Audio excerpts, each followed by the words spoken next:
അതെ, ഒന്ന് ചിരിക്കോ? ഏ ഐഷ്, എന്താണ്, ഒന്ന് ചിരിക്കണോ?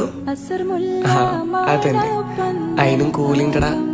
നമ്മളെ ഉപയോഗിക്കുകയും ജോജി ചേട്ടനൊക്കെ അർഹതപ്പെട്ടവരെ കണ്ടെത്തി വെറുതെ പൈസ ഇങ്ങനെ കൊടുക്കുമ്പോ, അല്ലെങ്കിൽ യൂസുഫ് അലി സാറിനെ പോലുള്ള വലിയ ആൾക്കാര് പാവപ്പെട്ട ഒരുപാട് പേരെ സഹായിക്കുമ്പോ ഞമ്മക്കും തോന്നാറില്ലേ, നമ്മളതിലുണ്ടായിരുന്നെങ്കിൽ ഞമ്മക്കും കൊടുക്കായിരുന്നു എന്നുള്ളൊരു തോന്നല്.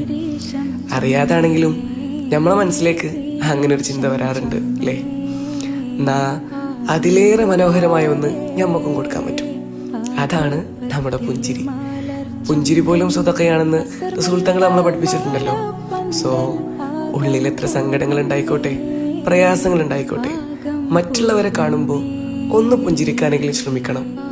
അതുകൊണ്ട് നമുക്കൊന്നും നഷ്ടപ്പെടാനില്ല, പക്ഷേ ചിലതെല്ലാം നേടിയെടുക്കാനുണ്ട്.